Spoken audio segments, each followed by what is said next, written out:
They're merchant bankers with terminal diseases, terminal diseases. Every time one sneezes, the other banker teases.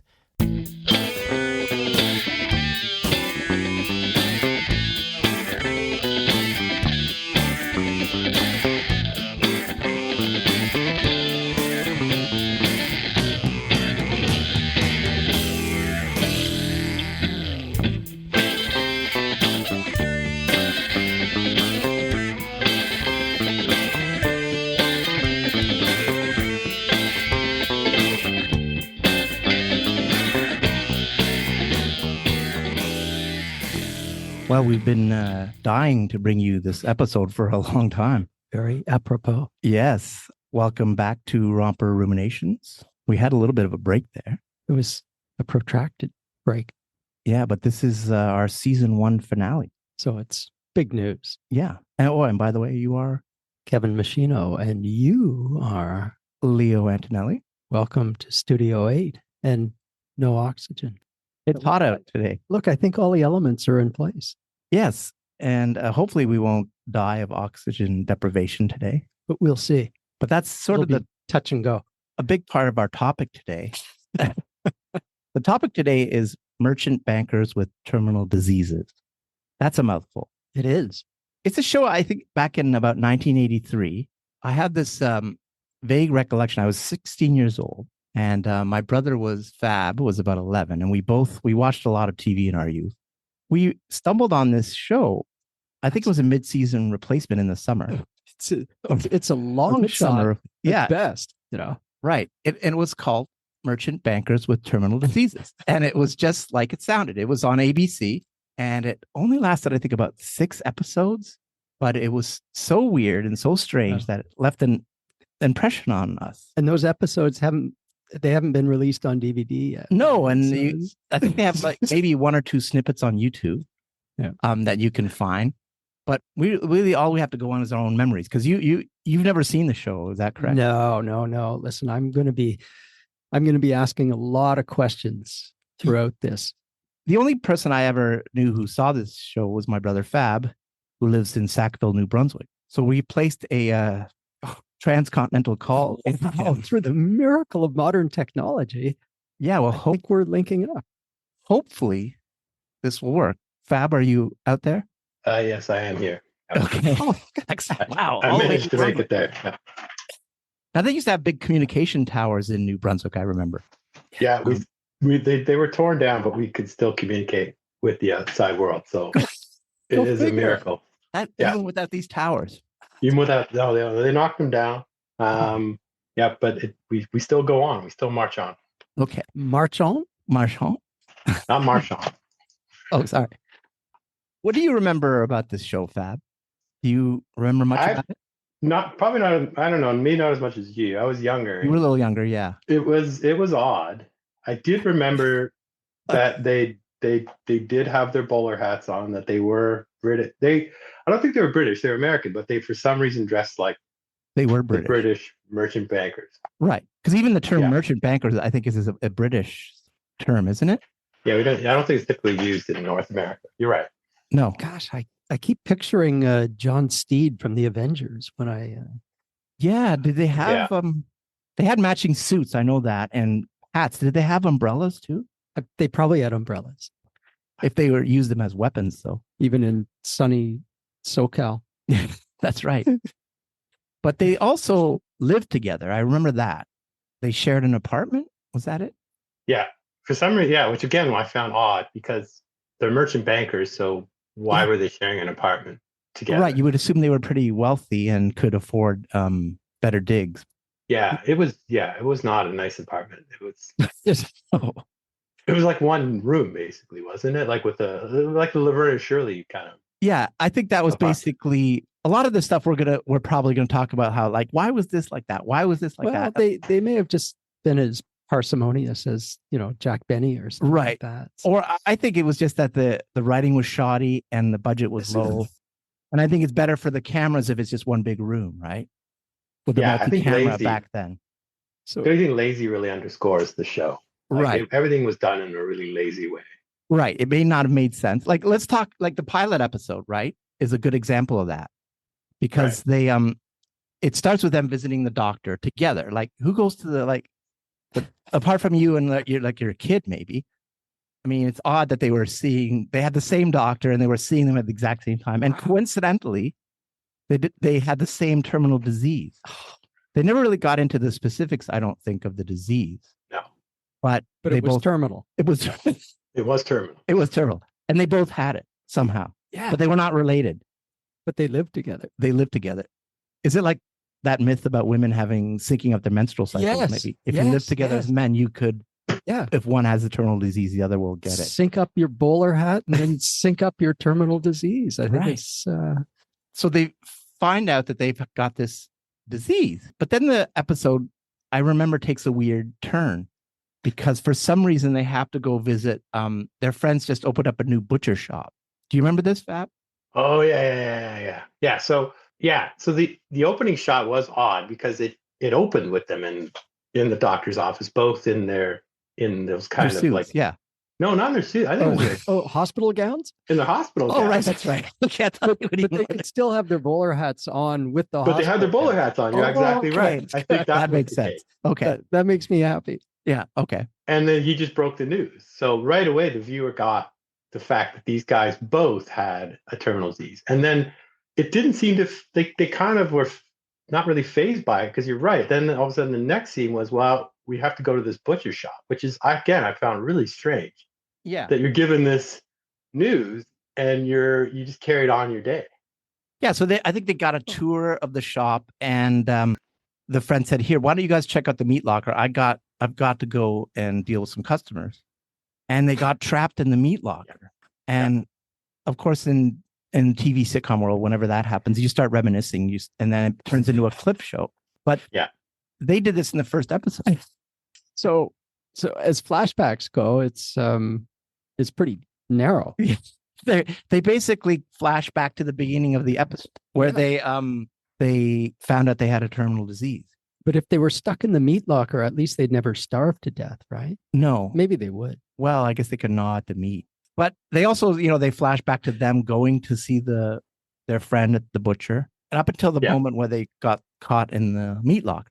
It could have been that they just were not expecting that this show would go past the first episode. So they really wanted this clip show, this, flashback episode. Fit in as much as possible. Yeah. They thought, let's get it in now. Yeah. While we got a chance. Yeah. I don't know. It was one of the very odd choices that they made on this show. I think you're being generous. I thought, like most 80s sitcoms, they were just really lazy and they didn't even finish a full episode. So they just had the flashback to fill out the episode. Right. But what was weird, though, there was stuff that I think came after the meat locker incident in the episode. So I'm not sure why they didn't put that at the end of the show. Or was it? See, this is where it gets hazy. Or was that just the first episode? Were they eventually freed from the meat locker? Yeah, I think what the friend comes in and said, it wasn't even locked. Why would it lock from from the inside? He was actually outside in the store, was he not? Yeah. He was just like a few feet away.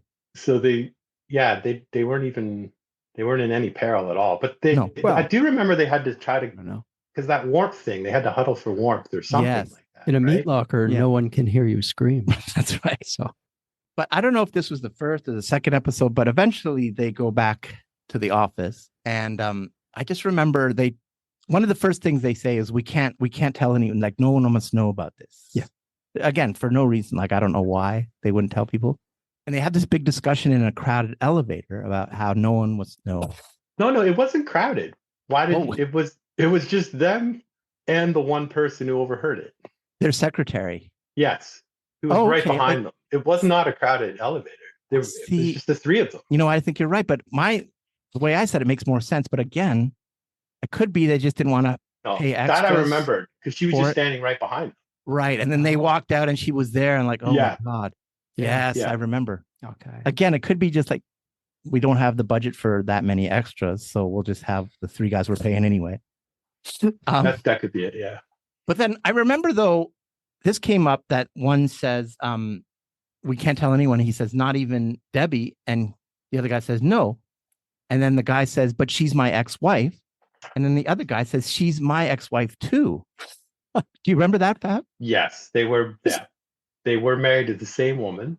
Right. And divorced from the same woman. Now, did they marry at the same time? Or I think they did. I remember they married her at the same time because they made a reference to like how they felt somewhat foolish for doing that. right. But there was something about how either they had different corsages on, so therefore So you could tell they them were apart. Right. Yeah, exactly. And I didn't know why it mattered they had different corsages because she didn't. Like she looked so like I didn't understand why that would have caused. It's usually the other way around. Yeah. But for some reason, I don't know. They took that as the explanation as to how they managed to marry the same woman at the same time. Right. Yeah. Which made sense in their own logic, but not Yeah. to real logic. No. But in the internal logic of the show, it made sense. Yeah. But And that's what counts. right. And like a lot of sitcoms, like this woman was a big part of their lives, right? She would hang out with them, and this fraternizing with your ex is a big thing in sitcoms, and this was no exception, I think. Yeah. Which was weird.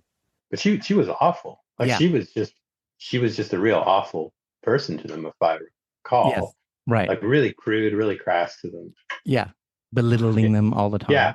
Yeah, exactly. So let's back up to the secretary. She sort of becomes their confidant, and she's the one because who overhears that they do have this disease. So they can talk about it with her, but that's it. And I believe she was played by Wendy Jo Sperber from Bosom Buddies. Yeah. And I think the ex-wife was played by Holland Taylor, who was also in Bosom Buddies. Wow. I think so. All Yeah. these I think- intersections. Yeah. Either that or we're just remembering Bosom Buddies. And it was no such thing as a show at all. It could be. It could be. It could have been a low rent Wendy Jo Sperber. We just didn't even realize it. You mean the poor man? The poor man's The Wendy poor Jo- man. Wendy- Yeah. Wendy Jo Sperber. I don't even know what that would.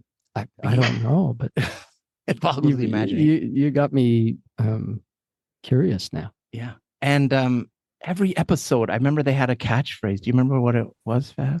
They would say the same line at the end of every episode. I think they were trying to make it like a catchphrase. You're right. But it was something about who had to make dinner or something. Yeah, it was like, wasn't it like it's your turn to make the sloppy joes? That's right. They love sloppy joes. They love sloppy- Which again, question like maybe that's why they have this terminal disease because they just eat it eat every sloppy day. joes Yeah. constantly. Yeah. Yeah. And sloppy joes are notoriously cheap to buy as well That's right. and make, right? Even though, again, as bankers, you think they could afford to eat out at a fine restaurant every These are like no merchant bankers I've ever seen before. Okay, so that's the basic setup of the show. But I think then, I mean, I don't know if the like the whole terminal disease thing really comes up in subsequent episodes. Not really. I don't remember it being like it didn't really drive the show. That meat locker thing was a good example of it. They just abandoned it. I don't even think they flashed back to getting that. Did they get? They might have flashed back to getting the news, but not really much beyond that. Right. So they, It was kind of like the hook of the show was that, okay, that's how ABC sold it, I think.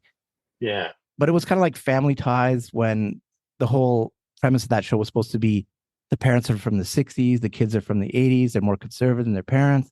And then after a few episodes, they just abandoned that and it became like any other family sitcom. And I think this was the same. It was just sort of there in the background. And once in a while it would crop up. I remember their old college roommate comes for a visit. Do you remember that episode? That's right. Yeah, it did show up. Yeah. And he's also a merchant banker. Yes. Does he dress the same as them? I believe so. I think they were all dressed the same. So it's three of them basically. Yeah. And they had to cover up that they're dying, but the friend keeps finding clues. Like he finds an estate planning brochure. Yeah. And I think a burial shawl. And they had to be like, what's this? Do they still make those things? I think for these guys, they were kind of old school. Oh, that's right. But he said, oh, that's just like a blanket. I get cold at night. So they managed to cover it up. But their undertaker must have known about their disease. Their plight. Yeah. Yeah. Well, I think an undertaker is kind of like, he's like a doctor. There's sort of undertaker corpse. Undertones. Undertaker corpse confidentiality. Right? A confidant. A confidant. Yeah. I like it. He wouldn't tell anyone. Because if you start blabbing about stuff like that, no one's gonna trust you anymore. That's right. I don't know. Were there any other memorable episodes? Yeah, there was one where I think they're handcuffed together, weren't they? Right. I do remember that. They were something about a briefcase and they had an important presentation and one didn't Yeah. trust the other, and so they ended up like having one was handcuffed to the other while they were being handcuffed to the briefcase. Yeah. Like a daisy chain Right. kind of a thing. Exactly. Oh, that can go very wrong if you're not careful. Well, I think they forgot the key. They forgot where they put the key, That would do it. and they showed up at the presentation with the handcuffs. Yeah. I think they got, they're handcuffed in their apartment together. Yeah. And then somehow had to get, To the obviously- office. Yeah. It's hard to do that when you're handcuffed, without arousing suspicion or. Right. But it's sort of like it was wacky, right? Yeah. It brought up a lot of good opportunities for some hilarity, hijinks. Right. And again, we don't know Definitely why they had to hijinks. handcuff themselves to a briefcase. No. It was really odd. And do you remember when they had a big fight? They had an argument, Yes. and they did that thing where they divide the apartment in half. Yeah. But I think they took it up a notch because they actually started like they laid a brick wall between them. That's right. Yeah. Like, they did a la Lucy, right? They cut the apartment in half and then Yeah, it wasn't I don't just know tape. why. Yeah, with tape, but then for some reason escalated. So they actually bricked it off. Right. Wow. And the guy who didn't have the bathroom was like Yeah. just going to the bathroom on the floor. And then the Yeah. guy who didn't have the kitchen was like almost starving to death. Yeah. And I think didn't the ex-wife come in and intervene and just With a laid in sledgehammer. I don't know. I don't remember how they ended up solving it. It's all I very think he hazy. did. I don't know. Yeah, I think she knocked down the wall somehow, Yeah. like both metaphorically and like And literally, knocked Mr. down. Gorbachev. Tear Yeah. down this wall. Yeah, I think, they predated that. I think that's where Reagan got the idea. I think so too. He was watching it. You know what? I can use this. Then there was, I think, they had a very special episode or a couple. I remember. Oh, yeah. Do you remember that? Okay, this It was I'm thinking too. Like for some reason, like all the '80s shows too, they carried like the laugh track, and they also carried that kind of like when like like the shocked kind of sound that an audience makes, but it's all Yeah. really kind of fake. Yeah, the Yeah. hush that comes. So they had all that. So I do remember, and I was one of them happened to the secretary, right? Like because she had an episode, and I think you're Yeah. supposed to be something about, I don't know, you're supposed to feel sad for something. I don't remember that one particularly, but is that what you're talking about? One of the special episodes? Yeah, I have a vague recollection of that. But I also remember there was a kid who had AIDS who lived like in the next apartment, Right. and he became like an inspiration to them. Was that? I think I found a clip on YouTube about that. Should we just listen to the clip? All right, All right, I'll play the clip. I'm all ears. Okay, here it is. Hiya, champ. How's it going? Well, I got AIDS, but other than that, I'm doing pretty good. So you notice that they kept the laugh track in the episode. That's Even correct. though it got pretty serious, I think. Yeah. It's a weird. I don't know why they did that. Well, a lot of episodes in the 80s, like sitcoms, did that, right? They would have like, these really serious, but then they would lighten the mood a little bit Yeah. every Yeah. few minutes just to, to show you that, okay, this is still a sitcom. I You know. like that. Yeah. So the kid taught them how to embrace death. Yeah. But then we never heard about this kid again, Well. whether he's alive or dead or it was just abandoned. Do you remember any other episodes? Yeah. I do remember like when, like a lot of times you thought this was going to be a character, like everything. Yeah. Like when they brought their friend in, you thought, was he going to be in it? And he wasn't. Then the kid with AIDS, you thought, is he going to be like, and he never showed. But again, it was only 6 episodes. So maybe he would have showed up 5 or 6 episodes later. They just didn't But they didn't get to have it. the legs for it. Yeah. Yeah. Because I think But they did that. They introduced a lot of characters and then just abandoned them. one of the last episodes, I think, if not the last episode, like I think in an attempt to bolster sagging ratings, they adopt an 8-year-old street urchin, and because they realize that they don't have an heir and they want to groom him to take over, but they get frustrated. He cannot comprehend, the complicated banking regulations involved in their work, and because I remember that a lot. They would talk a lot about these really complex regulations and facets of their job that I didn't understand. Yeah. Do you think they'd force him to wear a bowler hat too? I think they did actually. They tried to like outfit him into their little mini. That's abuse.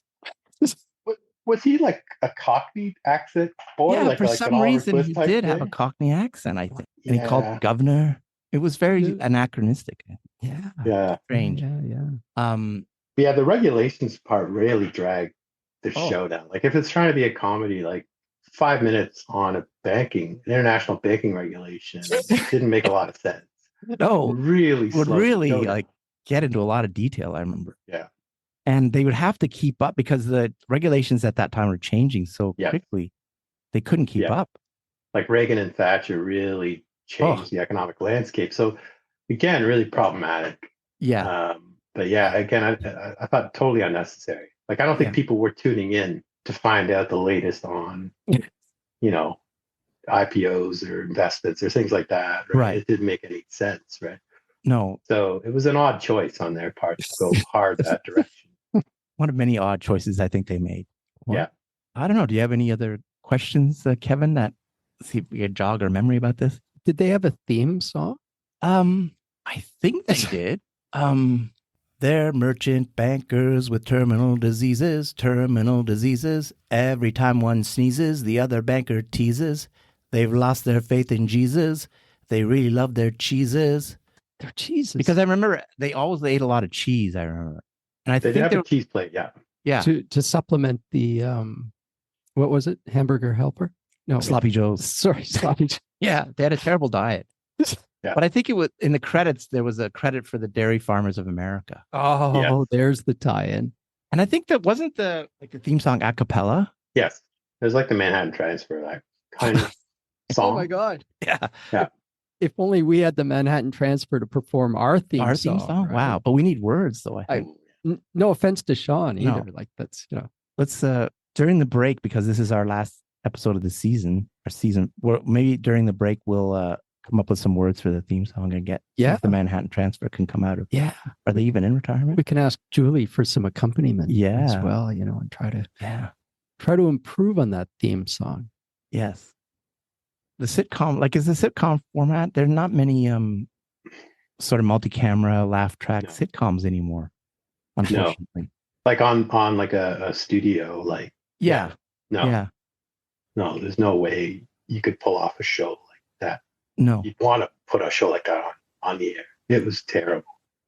Yeah, but it had, I do remember it had an impact because it was so unusual. Now, I don't know why it was that way. I mean, I think the way they promoted it was in ABC. I think we have a picture of this on our website. I found an ad that they used. It was a René Magritte painting, I think, of a guy in a bowler hat. And it was one of the guy and a sort of the outline of the guy with a landscape in the background. I can't remember the name of the picture, but they used that as part of the promotional material. I don't know. I think, were they trying to do something more with the format, or if they did, I think they failed. Yeah, they went in too many different directions. I felt like again. Yes. Like, what was the show about? Like, who was it for? Like, it made no sense really. No. In terms of its audience, right? Like, I don't know who the audience would have been. Yeah. And even if it were for merchant bankers, how many merchant bankers are there that are going to That's got to pick be up kind this of show? a small target audience, I think. Yeah. Or it's just people who like sitcoms. I mean, it wasn't even a family either. That's No. another thing. Maybe that's why they tried to adopt that boy in the end, but it was sort of too little, too late. I think. Mm-hmm. I don't think they were going to renew it past 6 episodes, and I think they knew that. Yeah, but they 6. refused to release it on DVD. I think because it was so bad. It was terrible. And I think you got people who I think recorded on their old VCRs and transferred a copy, but only little snippets like that one we used. And it's too bad because, well, I don't know. Is it too bad? I don't think it's too bad. I think it's too bad. I think, the archivist in me says it's too bad. Well, you like to preserve everything, though. Yeah. I think But it's maybe some important. things aren't worth preserving. Ever thought about that? They should just go by the wayside. You may say that now, but what about a little You're right. further down the road? I'd kill to find a copy of Come that on. right now. I would just to see if my memory jogs with what actually, transpired. Some eccentric millionaire would pay a lot of money to have those, I bet. I think you're right. in time. Yeah, I think you're right. Well, have we exhausted this topic, or is there more? I'm exhausted, Just thinking, but that's the I think it's oxygen. the heat and the oxygen deprivation that is hastening that. It's better. I mean, I'd rather be stuck in a meat locker than in the studio. I think we should do an episode where we're caught in meat and we reminisce about. We do a clip show. Yeah, one yeah. time. We can say, oh, do you remember the good old days when we were, dying of heat exhaustion and hypoxia in Studio 8? Right. Those were the days. I miss those. Well, Fab, thanks for helping us Oh, no try problem. to figure this out. But Unpack this. unpack it is This- a good word. This is It was certainly packed. That's for certain. It was- packed tighter than a bunch of slabs in a meat locker. Wow. Maybe they were sort of foreshadowing that they would become a slab one day. Yeah. Maybe this That's sort right. of it was deeper than we thought, running on more levels than we could appreciate. It's deep. Possible. It ended with a whimper and not a bang. Yeah. It started with a whimper. I believe. And ended with a whimper, I think. Yeah. And in between there was a whimper too. Yeah. Yeah. Well, I like it. We'll let Fab go. Sure. And Thanks, Fab. thank you No, for thanks for helping having us out today. Yeah. And like I say, this is all new to me. the first transcontinental link up in the history of Romper Rumination. History has been made once again. Yeah. Awesome. And I assure you it won't be the last time. No. Well, maybe the Right. next time will be a transatlantic. Oh, I want it to be transatlantic. Okay. Well, we'll thank you again, Fab, and we'll hopefully have you on some other time if you can think of another show that we used to watch that we can't really remember. It's true. It only ran Okay. for 6 Okay. episodes. Bye for now. Okay, so that does it for season 1. Wow, what a whirlwind of a season that was. Yeah.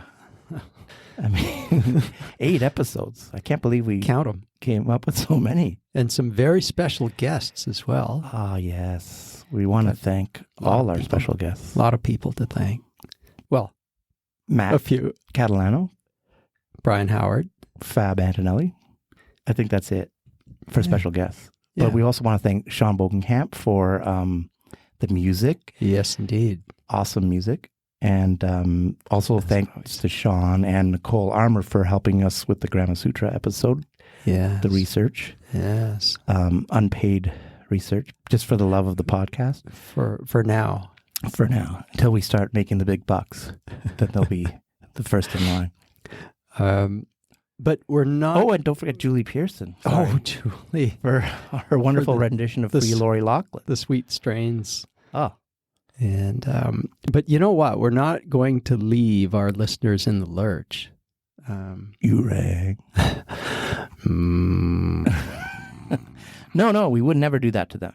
So while we're preparing the episodes for season 2, yes, we we're are going to give them little bite-sized little nuggets of pop culture.